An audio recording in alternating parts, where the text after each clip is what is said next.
Stock మార్కెట్లో invest చేసే ముందు మీ యొక్క స్టాక్ అడ్వైజర్తో కానీ లేదా మీ యొక్క ఓన్ రీసెర్చ్ అనాలిసిస్తో ఇన్వెస్ట్మెంట్ చేయాల్సిందిగా కోరుచున్నాను. ఈ వీడియో కేవలం ఎడ్యుకేషన్ పర్పస్ కోసం చిత్రీకరించడం జరిగింది. We're not responsible for your trading and investment. Also we're not SEBI registered అండి. సో హాయ్ గైస్, ఎట్లనే అందరూ బాగున్నారా? సో ఫస్ట్ ఆఫ్ ఆల్ ఈ వీడియోలో మీరు ప్రాపర్గా నా portfolio, stock market portfolio visionary కావచ్చు అండ్ స్ట్రెస్ మేనేజ్మెంట్ గురించి కావచ్చు, నా తరపు నుంచి ఒక చిన్న వివరణ అయితే నేను ఇస్తానమాట. ఐ డోంట్ నో అది మీకు ఎంతవరకు ఉపయోగపడుతుంది అనేది నాకు తెలియదు, బట్ నా వివరణ నేను ఇస్తాను. మీకు ఉపయోగపడితే దాన్ని మీరు పాజిటివ్గా తీసుకుంటారా లేదా నెగిటివ్గా తీసుకుంటారా అనేది అది మీ యొక్క మనసుకు వదిలేస్తున్నాను. సరే, okay guys. So first of all, what is stress? Stress అంటే ఏంటి? స్ట్రెస్ అంటే రెండు రకాల ఫోర్సెస్ ఒక వస్తువు మీద ప్రయోగించినప్పుడు ఆ వస్తువు ఒత్తిడికి లోనవుతుంది అనమాట. అది ఒక అసౌకర్యానికి గురవుతుంది. ఓకే, సో దాన్నే స్ట్రెస్ అని అంటారనమాట. సో ఇది నిత్య జీవితంలో ప్రతి ఒక్కరి లైఫ్లో కూడా ఇది కామన్ పార్ట్ అయిపోయింది. మీరు ఎప్పుడు కూడా ఎవరి దగ్గర నుంచి కూడా, అంటే మీరు ఏ పర్సన్ అయినా చూసుకోండి, కేవలం ఓన్లీ అంటే అతనికి అహం అంటే దాన్ని ఏమంటారు, పుట్టిన శిశువుకి ఎటువంటి స్ట్రెస్ ఉండదండి. అలాగే ఒక 5 years 10 years మ్యాక్సిమం స్కూల్ రానంత వరకు వాడికి ఎటువంటి స్ట్రెస్ ఉండదు. ఇంకా స్కూలింగ్ స్టార్ట్ అయినప్పుడు మెల్లమెల్లగా స్ట్రెస్ని ఇంక్రీజ్ అవుతూ ఉంటుంది. ఓకే, సో మెల్లమెల్లగా అరే అమ్మకి తెలియకుండా తినాలి ఒక పప్ప అంటే ఆడ ఒక స్ట్రెస్ ఫీల్ అవుతున్నాడు చిన్నపిల్లాడు. అక్కడి నుంచి చిన్నగా స్టార్ట్ అవుతుంది స్ట్రెస్ మేనేజ్మెంట్, అది అక్కడి నుంచి స్టార్ట్ అయిపోతూ ఉంటుంది. సర్లే, ఇట్స్ ఓకే. నేను అలా కాదు, నేను ఆ రూట్లో రాను, నేను ఈ రూట్లో వస్తాను. ఓకే, సో ఫస్ట్ ఏంటంటే, స్ట్రెస్ అనేది ప్రతి ఒక్కరికి ఒక కామన్ పార్ట్ అండి ఇప్పుడున్న ఈ పరుగుల ప్రపంచంలో. ఇప్పుడు ఫర్ ఎగ్జాంపుల్ నేను స్ట్రెస్ ఫ్రీ అండి, ఓకేనా? సో నేను స్ట్రెస్ ఫ్రీ. నాకు ఓన్గా క్లౌడ్ కిచెన్ ఉంది. నాకు ఎప్పుడైనా ఆరోగ్యం బాగోతే సప్మని క్లోజ్ చేస్తాను. జొమాటో, స్విగ్గీ అన్ని ఆర్డర్స్ క్లోజ్ ఉంటుంది. కాల్స్ ఎవరి రెస్పాండ్ అవ్వను. ఓకేనా? నేను ఫిట్గా ఉండి, ఫిజికల్గా ఫిట్గా ఉండి, ఓకే నేను చేయగలను అండ్ నాకు ఆర్డర్స్ చేయగలను అంటే నేను క్లౌడ్ కిచెన్ ఓపెన్ చేసి రన్ చేస్తాను. నా పైన ఎవరు ఫోర్స్ లేదు స్ట్రెస్ చేయడానికి, అంటే నువ్వు గమ్మున చేయాలి. నా కింద ఎవరు స్టాఫ్ లేరు, వాళ్ళు సరిగా చేయకపోతే చెయ్యాలని చెప్పడానికి. సో అన్ని రకాల మేనేజ్మెంట్స్ నాదే అనమాట. సో అండ్ సెకండ్ థింగ్, నేను స్ట్రెస్ తీసుకుంటున్నానంటే అది కేవలం స్టాక్ మార్కెట్ నుంచి. అది కూడా నాట్ మోర్ ప్రెషరైజ్డ్. అది నా యొక్క ప్రయారిటీస్లో ప్రాపర్ అనలైజింగ్లో స్టాక్స్ అనేది చూస్ చేసుకుని తీసుకున్నాను. I'm very confidence. నేను చాలా కాన్ఫిడెన్స్గా ఉన్నాను. I'm so happy. So first ఏంటంటే, స్ట్రెస్ ఫ్రీ అంటే నేనండి. మా ఫ్రెండ్స్ నన్ను చూసినప్పుడు ఒక మాట అంటారు, అంత ఆనందంగా ఉండకూడదురా నువ్వు, స్ట్రెస్ ఒక పెళ్లి చేసుకోరా, పెళ్లి చేసుకో అంటే నేను స్ట్రెస్ ఫ్రీగా ఉండడం నీకు ఇష్టం లేదరా అంటే మా ఫ్రెండ్ ఉంటాడు గుప్తా అని, చాలా అంటూ ఉంటాడు. సర్లే, ఇదంతా వేరే విషయం, నేను అది చాలా తర్వాత విషయాలు చెప్తూ ఉంటాను. సో ఏంటంటే, స్ట్రెస్ అనేది నేను 4 divisions నేను డివైడ్ చేస్తానండి. సో ఒకటి, మీకు స్ట్రెస్ నుంచి రిలాక్సేషన్ అవ్వాలంటే ఏ పర్టికులర్ డివిజన్లో మీరు టైం కేటాయిస్తే మీకు రిలాక్సేషన్ కావచ్చు. అంటే మీరు అవాయిడ్ చేయలేరు, బట్ కానీ మేనేజ్ చేయగలరు స్ట్రెస్ని. అందులో 4 divisions మెయిన్ వచ్చేటప్పటికి physical relaxation, 2 mental relaxation, 3 emotional relaxation and 4 spiritual relaxations అనమాట. సో ఫస్ట్ ఏంటంటే ఫిజికల్ రిలాక్సేషన్. నేను ఏమన్నా రిలేషన్షిప్ అన్నానా? ఓకే, ఎనీహౌ అది కూడా మీకు ఫిజికల్ రిలేషన్షిప్ కూడా మీకు మంచి స్ట్రెస్ ఫ్రీ ఇస్తుందండి. ఓకేనా? సో మీరు చేసే పనులు కావచ్చు, ఓకేనా? అండ్ లేదా మీరు ఎక్కడికైనా ఫిజికల్ యాక్టివిటీలో ఎక్కువ పాల్గొన్నా, ఎక్కడైనా జిమ్లో జాయిన్ అయినా, లేదా మీకు ఏ పని చేస్తే ఓకే మీకు రిలాక్సేషన్ అనిపిస్తుందో, ఓకేనా, ఆ పనిలో మీరు ఎక్కువ టైం స్పెండ్ చేయడం. సో నా టైం నేను ఎక్కువ కిచెన్లో వర్క్ చేస్తూ ఉంటాను. సో చాలా రిలాక్సేషన్గా ఉంటుంది. అట్ ద సేమ్ టైం నాలో ఎనర్జీ ఉన్నంతసేపు వర్క్ చేస్తాను.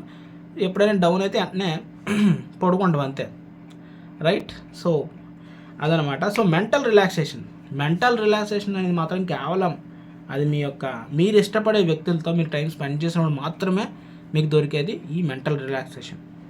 ఓకే, సో మీరు ఎక్కువ అవాయిడ్ చేయండి, నెగిటివ్ పర్సన్స్తో మాట్లాడొద్దండి దయచేసి. ఈ విషయం గురించి మీరు నెగిటివ్ పర్సన్స్కి కొంచెం దూరంగా ఉండండి, ఓకేనా. సో ఐ అండర్స్టాండ్, వాళ్ళు మీ లైఫ్లో చాలా ఇంపార్టెంట్ పర్సన్స్ అయినప్పుడు చాలా కేర్ఫుల్గా మీరు మాట్లాడాలి, ఓకేనా. అంటే అవాయిడ్ చేయలేరు కదా, ఇంపార్టెంట్ పర్సన్స్ అన్నప్పుడు అవాయిడ్ చేయలేరు. ఫర్ ఎగ్జాంపుల్ నాకు నా మేనేజర్ అంటే నాకు ఇష్టం ఉండదు, ఓకేనా, ఫర్ ఎగ్జాంపుల్. కానీ you can't avoid the manager. మీరు రేపు పొద్దున లేస్తే ఒకరికొకరు చూసుకోవాలి, మళ్ళీ వర్క్ చేసుకోవాలి. సో చాలా జాగ్రత్తగా అతనితో మెంటల్ రిలాక్సేషన్స్, అంటే అతనితో టైం కుదిరినప్పుడు మీ యొక్క ప్రాబ్లమ్స్ని చెప్పడం కానీ, లేదా టైం దొరికినప్పుడు అతనితో ఫ్రెండ్లీ రిలేషన్షిప్ మెయింటైన్ చేయడం కానీ, మంచి బాండింగ్ క్రియేట్ చేసుకోవడం కానీ, ఇది మీకు ఎంతో ఉపయోగపడుతుంది, ఓకేనా. ఇది నేను మేనేజర్ అండ్ ఎంప్లాయీ కన్వర్జేషన్లో చెప్పాను. ఇప్పుడు అది మీరు ఏ విధంగా తీసుకోవచ్చు, లేదా ఒక నైబర్ మీరు పొద్దున్నే ఏదో చిన్న ఇష్యూ వచ్చి మీ పక్కింటి వాళ్ళతో మీకు గొడవ ఇచ్చింది, కానీ నీకు ఎక్కడో ఒక ఆపర్చునిటీ దొరుకుతుంది వాళ్ళకి హెల్ప్ చేసే విషయంలో కావచ్చు, లేదా వాళ్ళ ప్రాబ్లమ్ సాల్వ్ చేసే టైంలో. అప్పుడు మీరు ఆ యొక్క పొజిషన్ తీసుకుని చేస్తే కనుక మళ్ళీ మీ యొక్క అతనితో మంచి రిలేషన్షిప్ మెయింటైన్ చేయవచ్చు. అండ్ టైం కుదిరినప్పుడు అతనితో మంచిగా మనం స్పెండ్ చేయొచ్చు అనమాట. అసలు ఓకే, నేను ఇంకా ఎక్కువ చెప్పను, ఓకే. సో ఇదనమాట. సో తర్వాత ఎమోషనల్ రిలేషన్షిప్ ఓన్లీ ఫ్యామిలీ మెంబర్స్తో అవుతుందండి ఎక్కువ మ్యాక్సిమం. సో ఫ్యామిలీ మెంబర్స్లో ఎక్కువ మీతో టైం స్పెండ్ చేయాలి, మీ మదర్ కావచ్చు, లేదా వదిన గారు కావచ్చు, లేదా పిల్లలు కావచ్చు. ఎక్కువ టైం మీరు ఎమోషనల్ రిలాక్సేషన్ అవ్వాలి అంటే నన్ను అడిగితే చిన్నపిల్లలతో టైం స్పెండ్ చేయండి, ఓకే. ఎందుకంటే మీరు చిన్నపిల్లలతోటి మీరేం ప్రొఫెషనల్గా మాట్లాడలేరు, ఓకేనా. సో వాళ్ళతోటి మీరు ఎలా మాట్లాడాలి, చిన్నపిల్లలనే ప్రవర్తిస్తూ మాట్లాడాలి. అంటే you are going to back, మీ ఏజ్ని వెనక్కి వెళ్తారు. ఇప్పుడు ఫర్ ఎగ్జాంపుల్ నా ఏజ్ 30+ అయితే నేను ఒక 5 years 10 years లేదా 7 years 6 years ఉన్న అమ్మాయితో కానీ మాట్లాడాలంటే నేను ప్రొఫెషనల్గా మాట్లాడాలా. నా పేరు వచ్చి డానీ, నేను స్టాక్ మార్కెట్లో చేస్తాను, ఇది చేస్తాను. సో సంథింగ్ ఈజ్ బుల్లిష్ కదా, మనం వెళ్ళి సంథింగ్ మనం కూడా చిన్నపిల్లలా బిహేవ్ చేయాలి. సో అదనమాట మెయిన్. ఏంటంటే నన్ను అడిగితే ఎక్కువ చిన్నపిల్లలతో ఎక్కువ టైం స్పెండ్ చేస్తే మీకు ఇదేంటిది ఈ ఎమోషనల్ రిలాక్సేషన్ అనేది బాగా కుదురుతుంది అన్నమాట. అంటే ఇంకోటి ఏంటంటే అది మిమ్మల్ని బాగా స్టెబుల్ చేస్తుందండి. తర్వాత ఇంకా స్పిరిచువల్ రిలేషన్షిప్. సో ఇది కేవలం మీకు దొరికేది మీ దైవ సన్నిధానంలో. అండ్ వాళ్ళు కూడా అంటే ఈవెన్ పాస్టర్స్ కావచ్చు, లేదా గుడి పూజారులు కావచ్చు, లేదా మతాధికారులు కావచ్చు, ముస్లిమ్స్లో ఉండేటువంటి వాళ్ళు కూడా చాలా ప్రాపర్గా అనలైజ్ చేస్తారండి. అంటే వాళ్ళు కూడా మంచిగా ఎక్స్ప్లెయిన్ చేస్తారు స్ట్రెస్ని రిలీజ్ చేసే ప్రక్రియలో కావచ్చు, మిమ్మల్ని మౌల్డ్ చేసి తిరిగి మళ్ళీ మీ యొక్క స్ట్రక్చర్ని బెస్ట్గా చేసేటువంటి స్పీచెస్ ఇవ్వడం వల్ల వాళ్ళు ఆ పర్టికులర్ ప్లేసెస్లో మీకు టైం స్పెండ్ చేసినా మీకు బాగుంటుంది. కానీ ఒకవేళ మీరు దేవుడిని నమ్మను అంటే అక్కడ కూడా నేను సజెషన్ ఇస్తాను. You just try to spend అనాథాశ్రమాల్లో కానీ వృద్ధాశ్రమాల్లో కానీ అక్కడికి వెళ్ళి మీరు వాళ్ళకి ఏదైనా సేవ చేసినా దాంట్లో కూడా మీరు చాలా ఏంటిది రిలాక్సేషన్, అంటే మీరు ఒక మీ యొక్క సాటిస్ఫాక్షన్ అనేది మీకు వస్తుంది అనమాట. సో వాళ్ళకి సేవ చేశాను అనే ఒక అదేంటిది థాట్ అనేది మిమ్మల్ని స్పిరిచువల్గా కావచ్చు, లేదా అందులో కూడా మీరు స్పిరిచువాలిటీ మీరు గెయిన్ చేయొచ్చు ఎవరికైనా సాయం చేసినప్పుడు కూడా. సో అదనమాట. సో ఈ 4 పర్టికులర్ డివిజన్స్లో కనుక మీరు టైం స్పెండ్ చేసి, ఓకేనా, సో మీ యొక్క స్ట్రెస్ని తగ్గించుకోవచ్చు.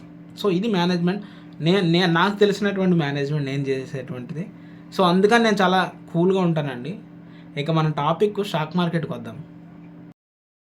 సో చూసుకున్నట్లయితే స్టాక్ మార్కెట్స్లో ఇప్పటికీ నేను 4 types ఆఫ్ షేర్స్ నేను హోల్డ్ చేస్తానండి. ముందుగా క్వశ్చన్ షిప్ యార్డ్ అండి. అంటే టోటల్గా ఫర్ ఎగ్జాంపుల్ నేను ఇన్వెస్ట్ చేసింది 1,25,000 కాబట్టి 25,833 అయితే దాని కరెంట్ వాల్యూ 90,000లోనే ఉంది, 90,993 సంథింగ్ అరౌండ్ లక్షకి దగ్గర అనమాట ఆల్మోస్ట్. గత కొన్ని రోజులుగా చూసుకున్నట్లయితే కొంత బుల్ రన్ మూమెంటం అనేది ఇచ్చినట్టుగా చూపిస్తుంది. బట్ స్టిల్ మనం అంత కాన్ఫిడెంట్గా చెప్పలేము. బట్ చూడాలి, ఇది కనుక కొంచెం పుష్ ఇస్తే చాలా బెస్ట్ అని అనుకుంటున్నాను. చూద్దాం, వెయిట్ చేయాలి. బుల్ వచ్చేసిన ఇంకా కన్ఫర్మ్ లేదు, బట్ వెయిట్ చేయాలి. మూమెంటం అయితే బాగానే ఉంది, but we have to wait. Okay, first of all మన షేర్స్కి వచ్చేస్తే క్వశ్చన్ షిప్ యార్డ్ అనమాట. 32 షేర్లు నేను చూశాను మీరు ఆల్రెడీ నా దగ్గర. 1,835 రూపాయలకి నేను 32 షేర్లు తీసుకోవడం జరిగింది. దాని కరెంట్ వాల్యూ 58,000 అయితే, సో దాని రియల్ వాల్యూ 58,738 అయితే, బట్ దానికి 42,627 రూపాయలు వస్తుందన్నమాట. ఆల్మోస్ట్ 16,000 రూపీస్ లాస్లో రన్ అవుతుంది. 27% అనమాట, which is question ship yard.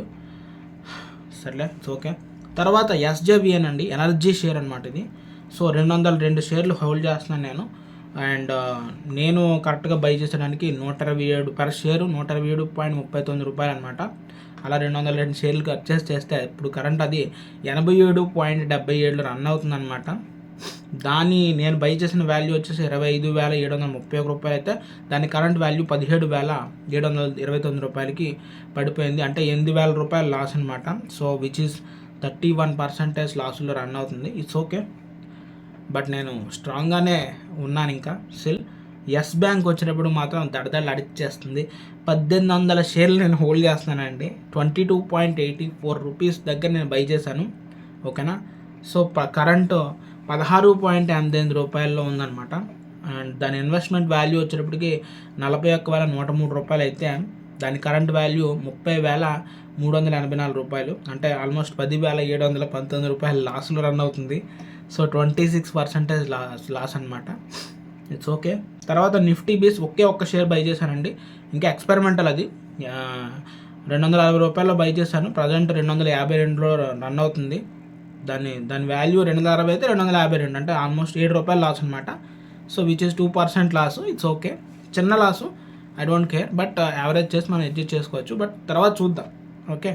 So ఇదనమాట పరిస్థితి, స్టాక్ మార్కెట్ పరిస్థితి. సైన్స్ అంటే నాకు ఎందుకో బుల్ రన్ వచ్చినట్టుగా కనిపిస్తుంది, కానీ ఇంకా నాకు ట్రస్ట్ రావట్లేదు. ఇంకా ఫాల్ ఇస్తుందా? ఎందుకంటే నేను అనుకుంటున్నాను ఏంటంటే నిఫ్టీ 18,000 టచ్ అవుతుందేమో. అంటే 18,000 అంటే 18,000 కాదు, 19,000 వెనక్కి వచ్చి కొంచెం సంథింగ్ అరౌండ్ 18,900, 18,800, 18,700 ఆ రేంజ్ని టచ్ అవుతుందేమో అనుకుంటున్నాను నేను. ఇంకా షేర్ డౌన్ఫాల్ అవుతుంది అనుకుంటున్నాను, ఎందుకంటే ఎఫ్ఐఎస్ ఎక్కడ ఎగ్జిట్ అవ్వడానికి ట్రై చేయట్లేదు. ఇంకా నిన్న కూడా ఆల్మోస్ట్ ఇంత పాజిటివిటీలో కూడా 2,000 కోట్ల ఎఫ్ఐఎస్ ఎగ్జిట్ అయ్యారు. Government should be take something action. అంటే ఏదో ఒక ఫేవర్ అనేది ఎఫ్ఐఎస్ చేస్తేనే కానీ దే ఆర్ నాట్, అంటే వాళ్ళు ఆలోచించరు మళ్ళీ తిరిగి రావాలని. ఫారెన్ ఇన్వెస్టర్స్ ఎందుకు వెళ్ళిపోతున్నారు అనేది ఫస్ట్ మన ఇండియన్స్ గవర్నమెంట్ కూడా సంథింగ్ ఏదో ఒక ఫేవర్ అనేది చెయ్యాలి. ఎస్టీటీ ఛార్జెస్ పెంచారు కానీ తగ్గించలేదు కదా. ఎస్టీటీ ఛార్జెస్ పెరిగిపోయినాయి, ట్యాక్సెస్ పెరిగిపోయినాయి, ఎల్టీటీ ఛార్జెస్ పెరిగిపోయినాయి, అండ్ ఈవెన్ సెబీ ఛార్జెస్ పెరిగిపోయినాయి, అన్నీ పెరిగిపోయినాయి. ఏంటిది ఇన్వెస్టర్స్కి అది ఇన్వెస్టర్స్ ఫ్రెండ్లీ కాదన్నట్టుగా బిహేవ్ చేస్తున్నారు. So why don't they go escape? అంటే ఇండియన్ మార్కెట్ నుంచి ఎస్కేప్ అయిపోతారు ఎలా అయితే. They have to give the environment ఎలా క్రియేట్ చేయాలి, ఇన్వెస్టర్ ఎక్కువ ఫ్రెండ్లీగా క్రియేట్ చేయాలి. అది మీరేమో గవర్నమెంట్ ఏమో ఇంకా బాగా ట్యాక్స్లు ఇంకా పెంచేస్తున్నారు. సో అది కొంచెం ఇష్యూ అవుతుంది. సో దాని దృష్టిలో పెట్టుకునే మ్యాక్సిమం ఎఫ్ఐఎస్ ఎగ్జిట్ అవుతున్నారేమో అనిపిస్తుంది కొంచెం. చూడాలి, let's hope for the best. And next వారం మళ్ళీ కలుద్దాం. హోప్ నెక్స్ట్ వారానికి ఇంకొంచెం బాగుంటుందేమో నా యొక్క పోర్ట్ఫోలియో అని నేను ఎక్స్పెక్ట్ చేస్తున్నాను. ప్రజెంట్ అయితే లాస్ట్ వీక్తో పోలిస్తే ఈ వీక్ కొంచెం బెటర్ అనిపించింది, ఓకేనా. ఆల్మోస్ట్ 1,00,000 టచ్ అయింది. బట్ చూడాలి, let's hope for the best. And hope ఇంకొంచెం బెటర్గా ముందుకు వెళ్తా అనుకుంటున్నాను. సో ఉంటాను గైస్, మరి నెక్స్ట్ వీడియోలో కలుద్దాం. బాయ్.